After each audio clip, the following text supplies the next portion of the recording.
hard on like a site like that. Like I love these intertakes. They've been quite clean. Like honestly, they feel like they're in full cruise control. They know exactly what angles they have to look at. It doesn't even look like there's a lot of hesitation because you can see some teams when they have like new additions to the roster where like some players might not remember like the system or what you're supposed to do or who's supposed to look at what angle to cover each other. But I mean, Audic have just looked so polished thus far. And I mean, the fact that they're doing this just back to back to back and putting, Sharks again in a save scenario is just, I wonder if they're going to call this timeout maybe in the next couple minutes just because they might need to. Yop's going to be saved as well as the AK. Oh. And I'm thinking we're out. We disconnected? Did we lose a server? Oh. No, we did. Uh-oh, that's we awkward. might have. That's no bueno. I think everybody involved should have been able to save there. But an awkward scenario. We will get that sorted out as soon as possible. Please bear with us. But yeah, good work there from Audic again. And it's very similar to that of Train, right? The Train T side, where Naite's sole goal was to charge through T connector, set up aggro chaos, and see what they can find on that A bomb site, right? Now on Nuke, it's try to get out of Squeak door as fast as possible. Can you get an entry? Can you get out of that A bomb site as fast as possible?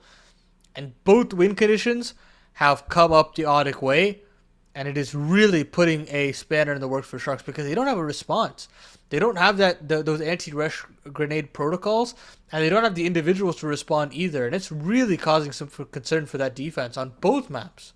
Yeah, it definitely is. And that's the thing, like it's a good point you bring up because again, if the CT side can't really seem to find an answer, like what utility to kind of, stop that rush or just put that aggression on a little bit of a halt, like then you're gonna have a lot more problems, right? So I mean there's a technical happening right now. So this gives Sharks a little bit more breathing room to figure out, okay, what do we gotta do differently in this kind of a scenario? Because again, it feels like Audic are just kind of, pointing towards that inner sight. They're like, you know what, we want that and it's gonna be ours, and they get it, right? And it hasn't really been that much of a contention. So Sharks do need to kind of figure out a different setup. I think they, like you said, were able to keep that AK and op in their hands.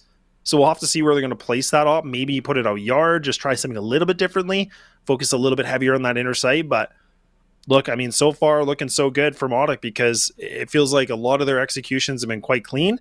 But Sharks, there's a lot more improvement needed.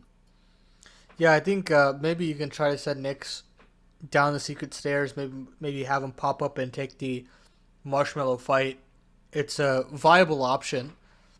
I mean, there's so many viable options with an AWP on this map, right? I mean, it's on the Opper specifically to take matters into his own hands and be decisive when you're given the round in the palm of your hand. And unfortunately for